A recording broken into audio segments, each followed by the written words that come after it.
So this post is dedicated to all the black women who, by choice, hang around mostly white women. And my credentials are the fact that there was a time in my life when I grew up around mostly white people because I was at a mostly white school, so I really didn't have a choice. But I just want you to know, and I'm going to shake you up and just tell you the cold hard truth. They're never going to accept you. You're never going to be just like one of them. And there will come a time where one of them says something and you're going to feel betrayed and it's going to shake you to your very core and you're going to wonder, how could they? It's because you're not one of them. And two things are going to happen. You're going to have two reactions when that moment comes.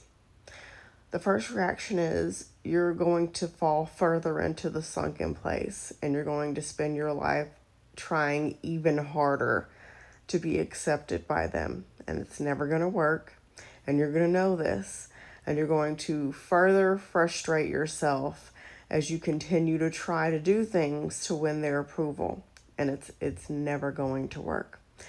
You will maybe think you've gotten far, and then again, somebody will say or do something that lets you know it still hasn't worked.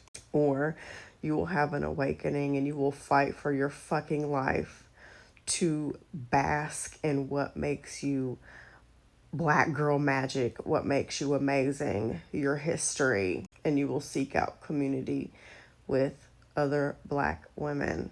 I was once friends with a white woman, and it wasn't because I was choosing to be friends with white women over black women. We had worked together, and I really didn't do much outside of work.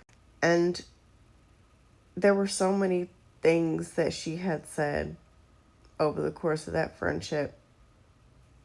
And I was like, I need to end this friendship. And don't get me wrong, this is where people get racism confused. It wasn't blatant things like burning crosses on somebody's yard or unaliving black people in trees or saying the N-word.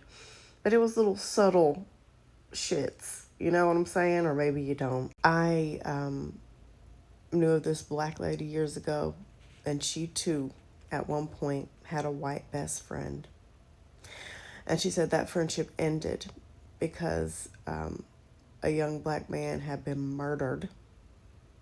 It was a national story. And you want to know what's sad? I don't remember the name of the person she was referring to because there's been so many deaths of black men, especially black boys, in the news by the hands of police and by the hands of everyday people who weren't police. So I don't even remember specifically which one she was talking about. And they were out and about just walking around. I think they took a vacation to New York or something. And this group of white people were talking about the news, and they made a joke about the death of this young man. And the white woman that she thought was her best friend laughed along with them.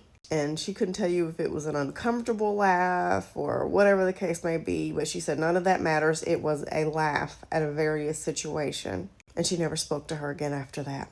You can do everything to try to be like them, but you are not going to be like them. They don't want you to be like them. That's what keeps them centered. And they have this fear in the back of their mind that they're outnumbered, and they are. And they're afraid that if we step into that power, that we might treat them the way that they treat us. So there will always be this underlying energy that you are different. You are not like them. They not like us. They not like us. They not like us. And the quicker you get that into your head, I promise the happier you will be.